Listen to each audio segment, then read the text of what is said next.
Pueden empezar, chicos.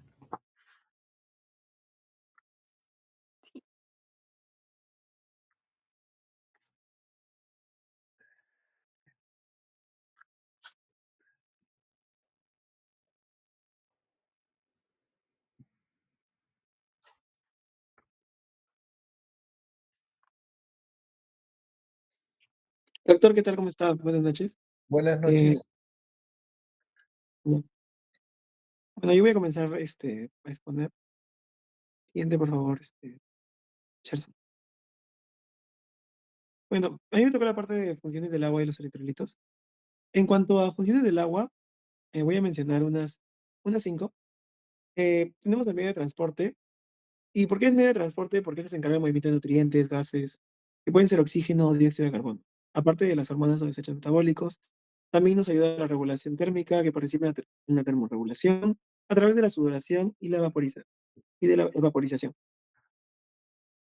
Eh, También en la lubricación y amortiguación, que está presente en los líquidos sinoviales, lágrimas, el líquido cerebroespinal, y se facilita el movimiento y protege la estructura. La participación en reacciones bioquímicas, muchas reacciones metabólicas, se depende del agua como solvente, y la mantención de volumen y la presión sanguínea. Eh, Más que todo para mantener el volumen plasmático, que va a influir en la presión arterial y la presión tisular. Ahora, para recordar, el agua constituye entre el 50 y 70% del peso total del cuerpo. Y según la literatura, en los hombres es 60% de su peso corporal y en las mujeres 50% de su peso corporal. Sí, diapositiva, Cherson. Ya. En cuanto al agua, de nuestro total, del total de peso corporal, tenemos intracelular y extracelular. En el intracelular tenemos entre el 30 y 40% del peso corporal y en el extracelular tenemos el 20% de eh, el cual se va a subdividir en dos, este 20% en 5 y 15. El 5% pertenece al intravascular o al plasma y el 5% del peso corporal y al extravascular al 15% del peso corporal. Esto más que todo va a estar este nivel, este porcentaje de agua que va a haber entre el extravascular e intravascular va, va a guiarse por la teoría de Starling, la cual iguala las fuerzas de coloidosmótica y la fuerza hidrostática. Ahora, en los electrolitos, puedo mencionar que igualito más adelante mis compañeros van a profundizar en cada uno, pero para dar una mirada rápida a cuáles son los electrolitos, tenemos el sodio, potasio, calcio, magnesio, cloro y fosfato. En cuanto al sodio, tenemos que es el principal ion extracelular, se encarga de regular el volumen extracelular, la presión arterial y participa en la generación de potenciales de acción en nervios y músculos. En cuanto al potasio, es el principal ion intracelular y es crucial para la estabilidad, contracción muscular y ritmo cardíaco. El calcio también para la contracción muscular, la coagulación sanguínea, importante para la vía de coagulación, para el transporte, para la transmisión nerviosa y las funciones enzimáticas. Al igual que el magnesio, como ya recordaremos, sirve como cofactor enzimático en numerosas reacciones metabólicas y la influencia de funciones neuromusculares. En cuanto al cloro, este sirve para mantener el equilibrio osmótico y también el ácido base y forma parte del ácido clorhídrico gástrico, ¿no? En cuanto al fosfato, participa en la formación de ATP, estructura ósea y el equilibrio de ácido base también. Siguiente, por favor.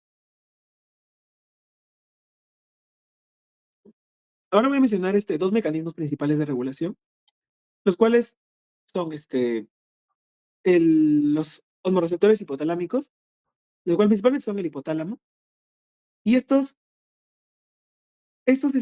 cuando el hipotálamo va a detectar que hay un aumento en la osmolaridad plasmática, o puede ser también una disminución de volumen arterial, se van a activar dos respuestas, que pueden ser la sed o la liberación de la vasopresina o ADH. La sed, como ya sabemos, para el incremento de líquidos, y la liberación de la vasopresina para la reducción para reducir la excreción del agua, o sea, funciona como antidiurético. Y bueno, el resultado de estas dos respuestas es la restauración de ese equilibrio osmótico y el volumen sanguíneo, ¿no? El otro sistema también importante, mecanismo de regulación, viene a ser el sistema renina-angiotensina-aldosterona. Ese sistema renina-angiotensina-aldosterona, en resumidas cuentas, cuando hay una baja presión arterial o una perfusión renal que está disminuida, hay unas células juxtaglomerulares dentro del riñón, las cuales van a comenzar a liberar renina. Esta renina, que es una enzima, va a actuar en el angiotensinógeno producido en el hígado y convirtiendo este angiotensina en angiotensina 1. Y bueno, ahí sigue toda la cascada de angiotensina que va a ser después transformada por la ECA, la enzima convertidora de angiotensina, en angiotensina 2. Y esta va a tener efectos. Este, efectos como el aumento de la actividad simpática, la liberación de aldosterona, como ya recordaremos también para la mayor absorción de agua y sal, lo que aumenta el volumen sanguíneo, la vasoconstricción, eh, elevando la resistencia vascular periférica, que también va a ayudar a la elevación de la presión arterial, y la estimulación de la liberación de la ADH, o la vasopresina, ¿no? Que también justo se va uniendo a lo que viene a ser el otro mecanismo del regulador hipotalámico. Bueno, esos serían los mecanismos principales de regulación en cuanto a las vías de volumen plasmático de nuestro cuerpo, ¿no? Ya mis compañeros van a especificar un poco más entre los electrolitos. Muchas gracias, sería todo por mi parte. Ahí falta también la hormona antidiurética, ¿no? Que también es importante. Gracias. Ah, ya, ahí Sí, está. doctor, justo lo mencioné, Ya, ajá, con gracias, gracias. en el hipotálamo, ajá, la hormona que... Ya, buenas noches. Continuando, ahora vamos a enfocarnos en lo que vendría a ser la regulación fisiológica normal del potasio. Y bueno, como se sabe, el potasio es el principal catión intracelular. De hecho, casi el 98% de potasio corporal total se encuentra dentro de las células. Y eso hace que la pequeña cantidad que está en el líquido celular sea sumamente sensible a cualquier cambio en su distribución, ¿no? Su concentración elevada dentro de la célula es efectivamente mantenida por la bomba de sodio-potasio ATPasa en la membrana celular. La carga va a enviar este sodio hacia afuera y el potasio hacia adentro utilizando una cantidad considerable de energía, ¿no? Esa distribución iónica en sí no es un detalle menor, por así decirlo, sino que es una base de lo que vendría a ser el potencial de membrana de reposo. Y esa diferencia de voltaje a través de la membrana es esencial más que nada para la excitabilidad neuromuscular, ¿no? Y gracias a este potencial, tanto los nervios pueden transmitir señales y los músculos pueden contraerse adecuadamente. Ahora, la homeostasis del potasio es vital y bueno, se va a mantener una contracción sérica normal que sería de 3.5 a 5 miliequivalentes por litro. Acá, como se señala justo ahí, incluso las pequeñas variaciones fuera de este rango pueden tener grandes efectos, particularmente tanto en la función cardíaca, que se puede manifestar tanto como arritmias que pueden llegar a ser graves, ¿no? Acá van a haber dos mecanismos principales para lograr ese control. El primero sería el equilibrio interno. Este es un mecanismo de respuesta rápida, casi inmediata en sí, que va a redistribuir el potasio entre el espacio intracelular y el extracelular. Y es crucial para amortiguar los cambios agudos en la concentración sérica del potasio, ¿no? Como los que pueden ocurrir después de la ingesta de una comida, por decirlo, rica en potasio. Tanto factores como la insulina, las catecolaminas, especialmente los agonistas beta-2 y el estado ácido-base, van a influir en la actividad de los transportadores y canales iónicos en la membrana celular, así regulando este movimiento. Por ejemplo, la insulina va a estimular la bomba de sodio-potasio ATPasa, promoviendo así la entrada de potasio en las células musculares y hepáticas. Y las alteraciones de pH también van a ser importantes. Tanto en la acidosis, los iones hidrógeno entran a la célula y el potasio sale, pudiendo así elevar el potasio sérico, y en la alcalosis sucedería lo contrario. En el caso del equilibrio externo, este mecanismo regula el balance corporal total de potasio, pero a largo plazo, ajustando la excreción para destacar de igualar la ingesta. El riñón va a ser el actor principal en este proceso porque va a controlar alrededor del 90% de la excreción diaria. El potasio se va a filtrar en los glomérulos y se va a resolver en la mayor parte de los túbulos proximales, pero la regulación en sí fina de la excreción ocurre principalmente a través de la secreción activa en los túbulos colectores corticales.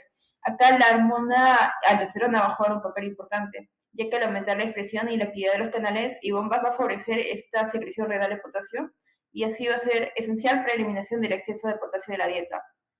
Ahora, siguiente diapositiva, por favor. Ahora ya centrándonos en las que vendrían a ser las alteraciones fisiopatológicas comunes, bueno, vamos a involucrarnos en lo que vendría a ser el sodio. Como vemos, el sodio, este catión va a estar dominantemente del espacio extracelular. Su concentración principal es determinante de la molaridad plasmática, es decir, que la concentración de partículas disueltas en el plasma, ¿no? Lo que va a influir directamente tanto en el movimiento de agua en estos compartimentos corporales. También va a contribuir al volumen de líquido extracelular y por eso también a la presión arterial. Los trastornos que comúnmente se ven son tales la hiponatremia como la hipernatremia, que van a hacer un desequilibrio en esta relación entre el sodio y el agua. Ahora, centrándonos en la hiponatremia, vamos a definirla con una concentración sérica de sodio menor a 135 miliequivalentes por litro, y la causa subyacente esencial sería la disolución del sodio en el líquido extracelular, y esto es el resultado de un exceso de agua en relación a la cantidad de sodio. Esto reduce la osmolaridad plasmática, y esta hiponatremia se va a clasificar por el volumen de líquido extracelular en 3, ¿no?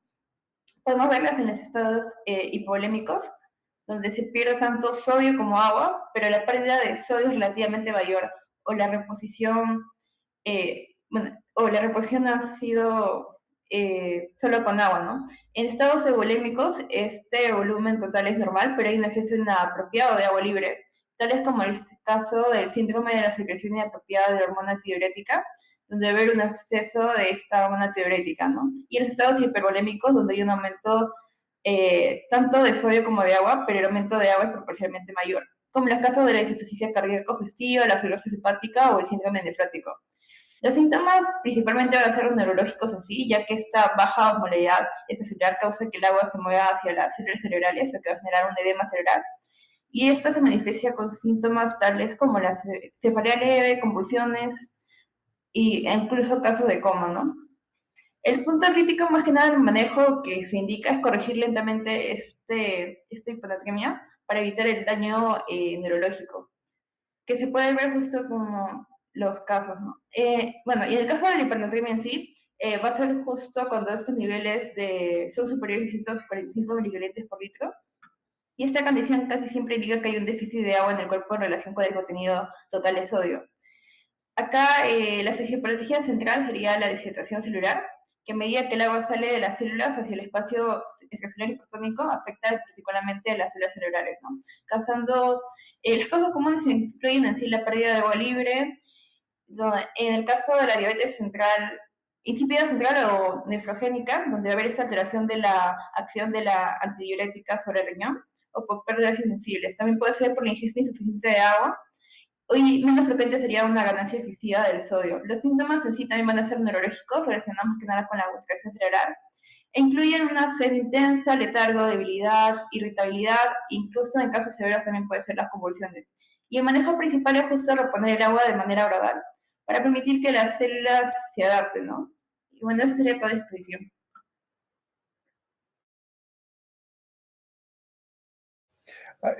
En el sodio, a ver, yo tengo 135 miliequivalentes por litro de sodio. Ahorita me lo miden y eso encuentran. El problema de la hiponatremia y la hipernatremia no son los miliequivalentes, el numerador, 135 miliequivalentes. El problema es del denominador por litro de agua corporal total. Entonces, cuando hay hiponatremia, el agua corporal total aumenta. Y cuando hay hipernatremia, el agua corporal total disminuye. Digamos, en el 99% de las causas. Después hay causas muy raras, como por ejemplo en los pacientes psiquiátricos que en vez de azúcar se echan sal a la leche y cosas por el estilo, pero que son, digamos, extremadamente raras. Es decir, si el paciente tiene hipernatremia, está deshidratado, tiene una deshidratación hipertónica o hipernatrémica. Y si el paciente tiene hiponatremia está sobrehidratado. La cantidad de sodio es la misma. Si a un paciente le provocamos primero hiponatremia y después hipernatremia, lo que ha variado es el agua, no ha variado el sodio corporal total, en el caso que haya disminuido o bajado. Eso tienen que tener en consideración. Gracias. Sí, doctor. Bueno, ahora vamos a continuar con las alteraciones de potasio, pero si bien ya había explicado un poco de la fisiología de este catión, quisiera poder mostrarles gráficamente cómo es que se dan estos mecanismos de regulación. Para ello, pues, ¿cuál es la importancia del potasio en nuestro organismo? Y es que resulta que ese es el segundo catión más abundante que vamos a encontrar y está principalmente dentro de las células. Estamos hablando que el 98% del total de potasio se encuentra dentro de nuestras células. Y pues La concentración que tiene dentro de las células va de 140 a 150 miliequivalentes por litro, mientras que a nivel del líquido extracelular es de 3,5 a 5 miliequivalentes por litro. Y bueno, también recordar que del 80 al 90% del potasio se va a perder a través de la orina. Para ello, pues vamos a encontrar fundamentalmente dos mecanismos de regulación, que acá lo vamos a ver gráficamente.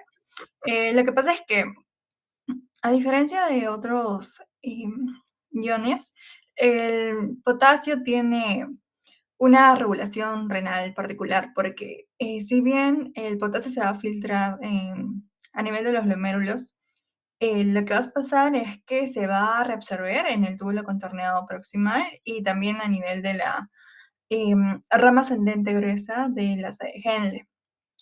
Y a nivel del tubo contorneado distal, el túbulo colector, se va a dar la secreción de potasio. Entonces, podríamos ver un ejemplo de este mecanismo de regulación en la enfermedad de Addison, porque lo que sucede en esta enfermedad es que hay una disminución, o bueno, hay poca aldosterona, y eso lo que va a producir es que, como habíamos visto, la aldosterona es una hormona que trabaja a nivel del túbulo colector y el túbulo contorneado distal para poder secretar o bueno, reabsorber sodio a expensas de la secreción de potasio.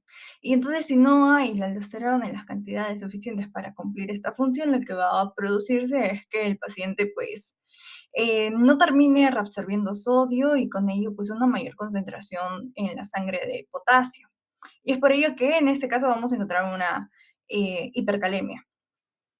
Y otra cosa a mencionar es que a nivel del túbulo colector se va a dar este intercambio constante entre potasio e hidrógeno según sean los requerimientos del organismo. Y la otra cosa es el movimiento extra intracelular de nuestro catión, gracias a la bomba de sodio-potasio TPasa y al canal iónico. Un ejemplo para visualizar esto sería en un desequilibrio ácido-base, hablemos de una acidosis metabólica donde vamos a encontrar mayor concentración de iones hidrógenos a nivel extracelular. Lo que va a suceder en este caso para poder dar una cierta regulación es que el potasio eh, vaya a salir hacia el líquido extracelular y también pues se dé la entrada de los iones hidrógenos a la célula. Y también recordando lo que había mencionado Yadira, es que tanto la adrenalina, o sea, catecolaminas, y la insulina van a promover esta acción de la bomba sodio-potasio TPasas y con ello, pues, el ingreso del potasio a las células. Siguiente, por favor. Bueno, ahora sí vamos a ver la parte de la hipocalemia y la hipercalemia. La hipocalemia, vamos a ver la presentación de concentración de potasio extracelular menor a 3,5 mil equivalentes por litro. Y esto se va a deber a una ingesta deficiente o a pérdidas excesivas de gastrointestinales o renales y cutáneas, y la redistribución entre los compartimientos del líquido intracelular y extracelular, como ya habíamos venido hablando hace un ratito. Bueno, y por la parte de la hipercalemia sería tener una mayor concentración, más de 5 milicorrientes por litro, y la etiología podría deberse a una eliminación de renal reducida, a la administración demasiado rápida de este catión, al desplazamiento de potasio desde el compartimiento de, intracelular hacia el líquido extracelular. Entonces, hablando de la ingesta insuficiente, esto va a ser algo raro que se presente por sí solo, la hipocalemia. Y bueno, para la presentación de este caso sería pues que haya pues una poca ingesta de este catión o administración en soluciones, pero que no contengan potasio. Y lo que va a ocasionar o lo que vamos a ver es que em, se va a dar debilidad muscular o parestesias, perdón, debido a que, como veníamos hablando, el potasio a nivel extracelular va a aumentar el potencial de membrana negativo y esto va a ocasionar una hiperpolarización de las células. y es por ello que vemos como las células musculares y nerviosas son menos excitables. A nivel del corazón, lo que causa la hipocalemia es que hayan arritmias por la repolarización de las fibras miocárdicas. Y bueno, si hablamos de pérdida renal excesiva, podríamos hablar de esta regulación que teníamos por la hormona aldosterona o por el equilibrio ácido-base. Como ya había mencionado el ejemplo de, bueno, haciendo un poco relación con el ejemplo anterior que era de hipercalemia. Y bueno, en este caso, si nosotros presentamos un hiperaldosteronismo, ¿qué va a pasar? Que se reabsorba mucho sodio y se excrete el potasio en el túbulo contorneado distal, el colector.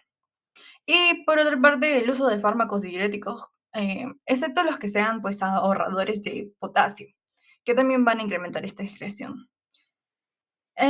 Bueno, para mencionar a nivel de la hipercalemia, en la hipercalemia también puede ser, como vimos, el consumo excesivo, o sea, una ingesta excesiva de potasio.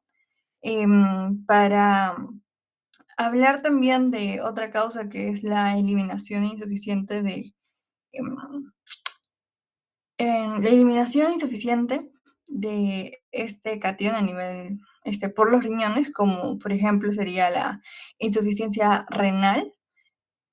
Y también justo la enfermedad de Addison que habíamos mencionado hace un ratito. Y bueno, la otra es la liberación del compartimiento intracelular. En el caso de, podríamos hablar de un ejercicio, pero o sea, no es un ejercicio que uno hace y justamente había leído que ejercicios moderados pueden causar una ligera elevación del potasio, pero para que realmente sea em, importante este cambio de potasio tiene que ser un ejercicio intenso o también las convulsiones. Y bueno, por la parte de la insuficiencia, perdón, de los traumatismos y el daño tisular, en el caso de quemaduras o aplastamiento, eso también va a provocar la liberación masiva del potasio. Y muchas gracias. Gracias. En los electrolitos hemos visto el sodio, que en realidad no es problema del sodio, sino es problema del agua que lo contiene, del agua corporal total que lo contiene. En el caso o sea, no podemos tener el razonamiento de que el potasio sube porque como mucho potasio y el potasio baja porque como menos potasio. La interacción no es entre lo que yo como y lo que yo elimino por la orina fundamentalmente y por las heces. En el caso del potasio, lo que como tiene poca importancia. La interacción está entre el intracelular y el extracelular. El intracelular y el extracelular. Entonces, hay situaciones que van a favorecer digamos, que salga del intracelular, que es donde está todo el potasio. Todo el potasio está en el intracelular, hacia el extracelular, ¿no es cierto? Por ejemplo, cuando hay destrucción celular, por ejemplo, cuando hay lisis tumoral en un cáncer, hay destrucción de células. Por ejemplo, cuando yo tengo, digamos, una destrucción de mi brazo por un accidente de tránsito, hay destrucción muscular, ¿no? Por ejemplo, cuando hay hemólisis, destrucción de los glóbulos rojos, se destruyen las células y el potasio que estaba dentro de ellas sale al extracelular. Entonces hay hipercalemia, ¿no? Hay hipercalemia. Entonces, el potasio, lo que interesa es la interacción entre el extra y el intracelular, ¿no es cierto?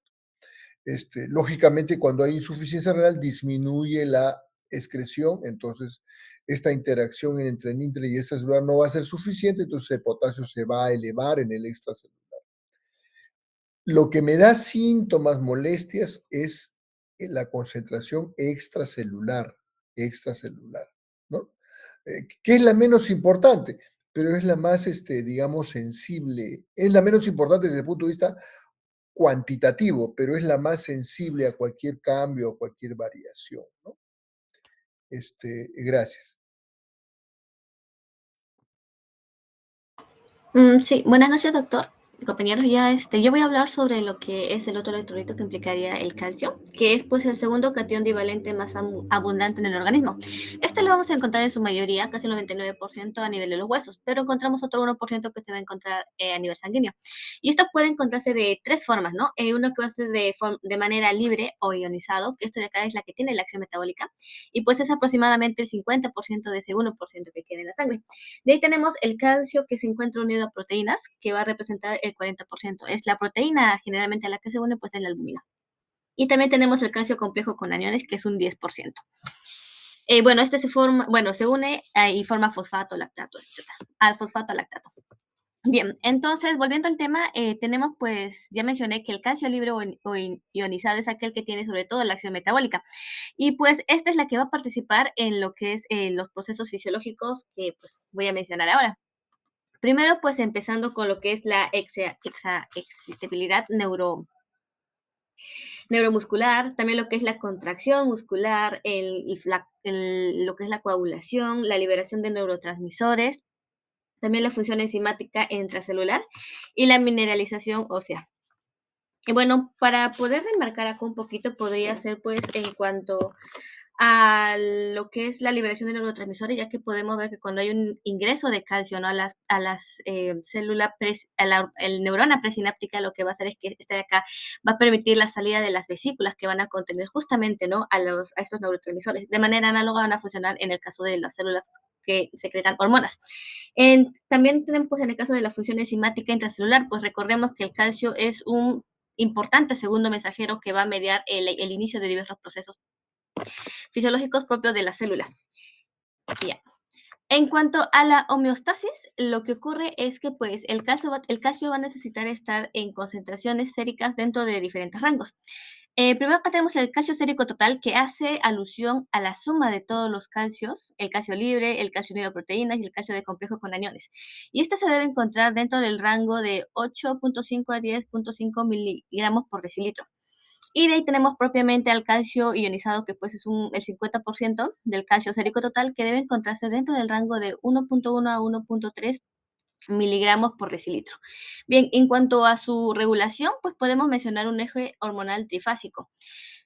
Pues tenemos tres compartimentos importantes, que serían el hueso, el intestino y el riñón, que van a estar pues regulados por hormonas para poder mantener la homeostasis de dicho calcio. Empezando con el hueso, como dije, pues no, que era el mayor reservorio de calcio corporal. Y este de acá nos va a servir sobre todo como una fuente de almacenamiento de calcio, del cual se va a poder obtener calcio a través de la resorción con la acción de los osteoclastos, y también pues se va a poder almacenar calcio, ¿no? Con lo que es la formación ósea a través de los osteoblastos. En cuanto al intestino, pues a nivel del intestino pues vamos a poder absorber lo que es el calcio. Y en cuanto a los riñones, pues también lo que es lo que sería la reabsorción o eliminación. Bueno, para explicar un poquito más de esto, pues justamente estas hormonas, que es la paratiroidea, el calcitriol, que es la forma activa de la vitamina D, y la calcitoninina, son aquellas que van a tener incidencia en estos órganos, ¿no? Para la regulación del calcio. Y primero empezamos pues con la paratormona, que esta va a reaccionar a estímulos de cuando hay una baja concentración de calcio sérico. Lo que va a hacer es aumentar la resorción ósea. Es decir, que pues en los huesos va a activar a los osteoclastos para que estos puedan liberar del hueso el calcio. También vamos a tener que hay una reabsorción renal del calcio. Esto ya que es importante mencionar que pues va a ser a nivel del asa de Henle, justamente porque a nivel de otras estructuras también ocurre lo que es la reabsorción del calcio, pero en otras es generalmente por lo que es el cambio de presión, de concentración. En cambio, en el asa de Henle, ahí sí hay una incidencia directa de esta hormona. Bien, y la otra pues es la activación de la vitamina D, justamente para que actúe a nivel del intestinal. Y pues va de la mano con el siguiente, que es el calcitriol, que ya mencioné que era la forma activa de la vitamina D, y esta pues se va a activar sobre todo cuando hay un estímulo del aumento de la hormona paratormona y la disminución del calcio. Lo mismo, ¿no? Va a ser una absorción a nivel intestinal del calcio, y también va a aumentar la resorción ósea. ósea. Y de ahí tenemos pues la calcitonina que va a actuar cuando ya hay un estímulo del aumento sérico. Y esto va a hacer que haya una disminución, bueno, una disminución de la reabsorción ósea. De esta manera, pues, disminuyendo la actividad de los osteoclastos y pues aumentando lo que es la actividad de los osteoblastos para el almacenamiento del calcio a nivel del hueso. Siguiente diapositiva, por favor. Bien, ahora en cuanto a las alteraciones que ocurren en el equilibrio de este calcio, pues esto pueden, bueno, al menos se miden estas alteraciones en cuanto a la concentración sérica y la concentración ionizada del calcio. Bueno, pues aquí podemos, ya para ahorrar tiempo, pueden ver los rangos que deberían de superar en el caso, bueno, no deberían de superar en el caso de la hipocalcemia y deberían superar en el caso de la hipercalcemia.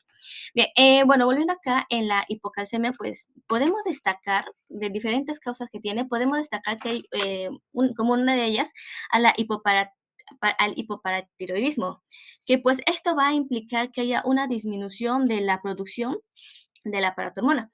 Y esto va a disminuir la resorción ósea y también va a disminuir lo que es la reabsorción renal de calcio. Y esto pues también va a disminuir la cantidad de vitamina D activada. Todo esto va a llevar a que haya una menor concentración de calcio sérico. Y esto pues va a tener como manifestaciones clínicas, primero las neuromusculares, ¿no?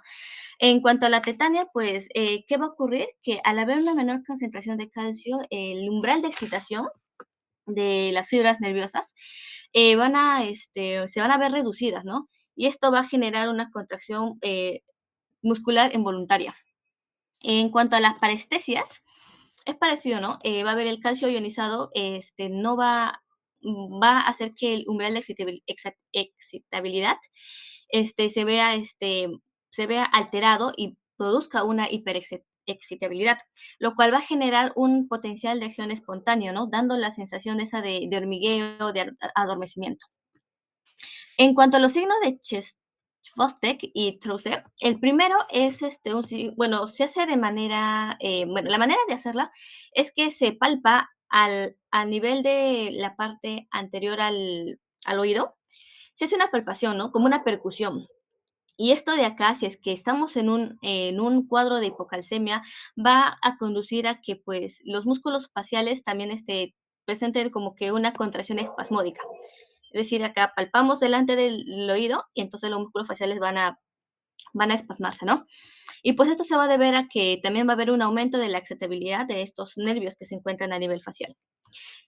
En cuanto al signo de Trousseau, esto pues se hace con ayuda de un tensiómetro, ¿no? Se hace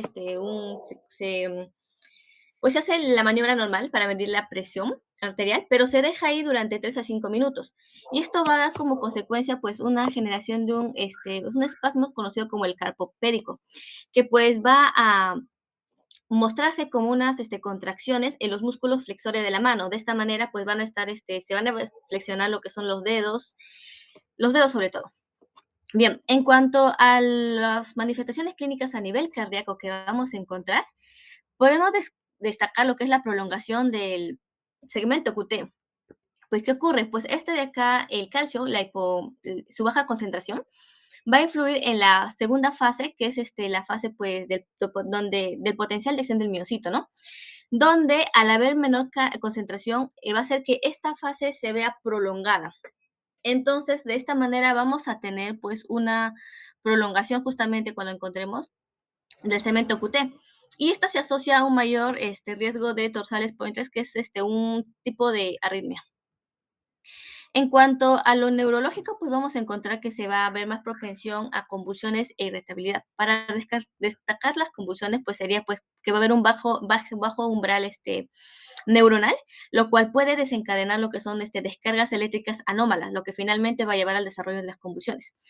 Y pues a nivel ocular, las cataratas, se menciona que pues lo que ocurre es que esta hipocalcemia, si es que es prolongada, va a alterar el metabolismo que hay a nivel del cristalino, lo cual va a promover que haya una precipitación de proteínas y sales, lo cual va a producir pues una opacidad, finalmente desencadenando la catarata.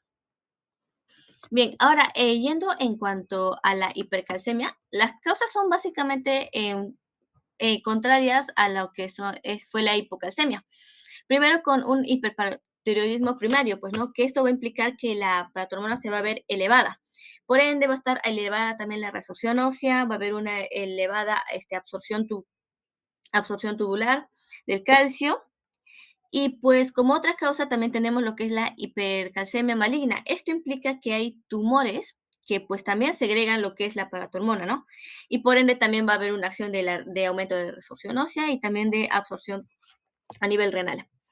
Y también se menciona como una causa la toxicidad por vitamina D, pues como mencioné, la vitamina D activada a nivel del intestino va a promover la absorción de calcio. Entonces, al haber una toxicidad de vitamina D, va a haber mayor absorción a nivel intestinal de calcio. Y bueno, como las manifestaciones clínicas, vamos a tener que a nivel neurológico va a haber letargo, confusión, debilidad muscular. Letargo sobre todo porque el umbral de excitabilidad neuronal va a estar muy elevado, ¿no? Por la misma concentración del calcio. Y esto de acá pues va a hacer que pues las neuronas no tengan la misma capacidad para generar potencial de acción. Es decir, se necesita pues mayor, ¿no? Algo mayor. Entonces esto va a generar pues, letargo, ¿no? Que va pues a presenciarse sobre todo como una disminución de la alerta y también pues una disminución incluso hasta el del nivel de conciencia. En cuanto a lo que es renal, pues se menciona la poliuria, la nefrolitiasis y la nefrocalcinosis. Bueno, podemos acá resaltar en lo que es la nefrolitiasis, ya que ¿qué ocurre? Que esto de acá pues son los cálculos renales, ¿no? Y lo que ocurre es que al haber una alta concentración sérica de calcio, lo que va a ocurrir es que se van a precipitar con lo que es el oxalato y el fosfato, y esto de acá pues va a formar finalmente los cálculos. Y a nivel gastrointestinal pues tenemos náuseas, vómitos, estreñimiento y úlceras péptidas. Y esto pues es sobre todo por el estímulo que ocurre a nivel de los quimiorreceptores del sistema nervioso. Y finalmente, a cardíacos tenemos pues el acortamiento del segmento QT. Esto es contrario pues a la hipocalcemia, ya que en este caso lo que va a ocurrir es que es en la fase 2, que ya mencioné del potencial de acción, al haber mayor concentración de calcio, va a haber una acelerada repolarización vascular. Por ende, se va a ver pues que como resultado que esta fase dure menos y por ende también hay un acortamiento de este segmento. Eso sería todo en cuanto a alteraciones del equilibrio del calcio. En el calcio, doctora, se da algo parecido que con el potasio, ¿no? Antes de todo, en el potasio me quería decir de que la acidosis favorece la salida de potasio del intra al extracelular, o sea, produce hipercalemia, pero generalmente en el contexto de acidosis por ácidos orgánicos. Por ejemplo, eso se ve en la cetoacidosis diabética, etc. Pero en una acidosis metabólica, por ejemplo, por insuficiencia renal, no se ve hipercalemia por esa razón, ¿no? Eso es uno. Con respecto al calcio, en el potasio decían que era entre el intra y el extracelular. En el calcio es entre el hueso y la sangre. Entre el hueso y la sangre. Lo que yo coma también tiene muy poca importancia, ¿no? Por eso que en el tratamiento por ejemplo, de la osteoporosis, etcétera, no tiene mucha importancia el suplemento de calcio. Lo que tiene más importancia es, digamos, el manejo de las hormonas, paratormona, calcitriol y calcitonina para favorecer la entrada del calcio hacia el hueso. Es decir, si yo tengo hipercalcemia es porque el hueso no está usando el calcio porque está favoreciendo la destrucción ósea, no la formación ósea. Y si yo tengo hipocalcemia es al revés porque se está favoreciendo la formación ósea y no la destrucción ósea, ¿no? Entonces, fundamentalmente es un manejo entre el calcio del hueso y la sangre. Por eso, por ejemplo, en la litiasis renal, que hay hipercalcemia, hay hipercalciuria y formación de piedras, el tratamiento no es restringir el calcio. No, señora, no coma leche, no tome leche, no coma queso, etcétera, porque eso le va a hacer formar más piedras. Al contrario, si la señora realmente nos hace caso, la paciente o el paciente nos hace caso, va a haber hipocalcemia y la hipocalcemia va a favorecer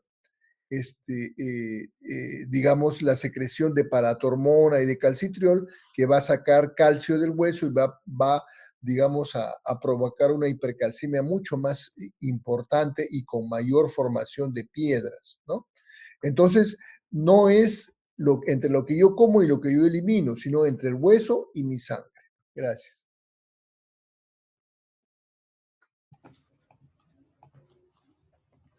Bueno, en cuanto a las alteraciones del magnesio, pues tenemos la siguiente, ¿no? Antes de ello voy a hablar sobre la distribución del magnesio. En cuanto a la distribución del magnesio, usualmente en el cuerpo está entre 20 y 30 gramos.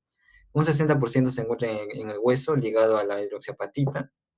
Intracelularmente tenemos un 39%, usualmente que está dentro de este intracelular está en un 90 y 95% ligado a ligandos. Y extracelularmente, pues tenemos un 1%, que es el que se maneja, ¿no? En el total en el volumen sérico.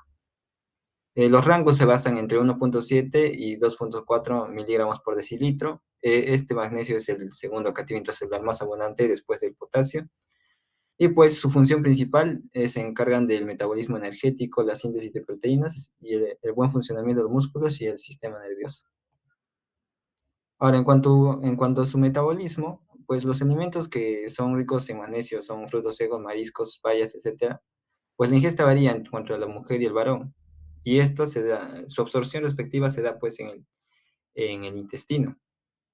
Dependerá del intestino de cuánto de magnesio se ingrese al cuerpo, cuánto se absorba, de acuerdo al nivel de ¿no? En la sangre. Como anteriormente, esto va a la circulación sanguínea y pues el magnesio sérico que ronda entre 1.7 y 2.4, pues puede almacenarse. El magnesio que recién absorbe se almacena en los huesos o en los músculos, en los huesos en un 60%, y también pasa al riñón, ¿no? En el cual se va a excretar con su respectiva reabsorción. En el riñón es muy importante esto porque del riñón depende, ¿no? La reabsorción de magnesio. Si sucede una hipomagnesemia en este caso, la reabsorción aumenta. Aumenta la reabsorción de magnesio. Y si es una hipermagnesemia, pues la reabsorción disminuye. En total, todo esto, acá la excreción de magnesio se da por vía urinaria y vía fecal. Ahora, en cuanto a las alteraciones, tenemos dos tipos. Ya les dije anteriormente, la hipomagnesemia, que es cuando el magnesio sérico es menor a 1.7 miligramos por decilitro, y la hipermagnesemia, en el cual el magnesio sérico es mayor a 2.4 miligramos por decilitro. Ahora, la hipomagnesemia tiene diversas causas. Una de ellas puede ser la disminución en la ingesta, pero la que prepondera más aquí es las pérdidas renales de magnesio, ¿no? Como en este caso, pues la poliúria, la diabetes mellitus, mutaciones genéticas y fármacos, pues promueven la pérdida renal de magnesio. Otras causas de la hipomagnesemia son las pérdidas gastrointestinales, pérdidas por la piel y la redistribución. En el caso de la redistribución, el síndrome del hueso hambriento. Puede ocurrir la hipomagnesemia en trastornos, ¿no? Por consumo de alcohol, en diabetes no controlada, con hipercalcemia, y en pacientes que reciben diuréticos de asa. Los síntomas usualmente del paciente que está en cuadro de hipomagnesemia, pues es anorexia, náuseas, vómitos. Lo que anteriormente mi compañera dijo también, signo de Trousseau y Choptek es positivo, como vemos acá la imagen la puse, y también temblores y fasciculaciones musculares. Usualmente esta hipomagnesemia se puede tratar por vía oral o vía intravenosa, según sea el grado de daño, ¿no? El grado de hipomagnesemia que tenga el paciente. Ahora, en cuanto a la hipermagnesemia, pues usualmente esta es rara. El exceso de magnesio en sangre, pues usualmente suele tener síntomas, ¿no? Como los síntomas generales de este tipo de afección es la debilidad muscular, hipotensión, dificultad para respirar, parálisis muscular, arritmias, etc. Usualmente las causas son por una enfermedad renal aguda, crónica. Otra es por el aporte de magnesio, usualmente por administración de dosis de fármacos, uso de laxantes con magnesio. Y bueno, y otras enfermedades que son la acromegalia, el hiperparatiroidismo, etc. Ahora, para darles un cuadro resumen, la hipomagnesemia usualmente se caracteriza, ¿no? Pues se da por pérdidas intestinales, pérdidas renales y redistribución. Y la hipermagnesemia, cuando es mayor a 2.5, es por insuficiencia renal, aporte en el caso de tratamiento de eclampsias y enemas y otras, lisis tumoral, cetoacidosis, etc. Bueno, eso sería todo. Muchas gracias. Igual el magnesio, el manejo es fundamentalmente entre el intracelular y el hueso con el extracelular. Por ejemplo, otra cosa que quería también indicar es de que la hipomagnesemia y la hipocalemia, las causas más frecuentes son desnutrición. Al ser iones intracelulares hay una disminución de la celularidad y la desnutrición es la principal causa de hipomagnesemia e hipocalemia, por lo menos crónica, ¿no? Por lo menos crónica. En el tratamiento de la hipocalemia, al ser el magnesio y el potasio iones intracelulares, en el tratamiento de la hipocalemia, por ejemplo, sintomática, severa, muchas veces se usa suplemento endovenoso de potasio y de magnesio, ¿no? El magnesio lo que haría es, digamos, entrar a la célula y favorecer la salida del potasio del mismo, ¿no? Ocupa los lugares del potasio, por decirlo de alguna manera. Por eso que se usa magnesio más potasio en el tratamiento de la hipocalemia, sin necesidad de que el potasio esté disminuido. Gracias.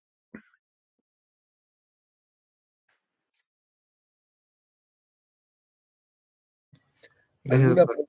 Gracias. ¿Alguna pregunta, algún comentario?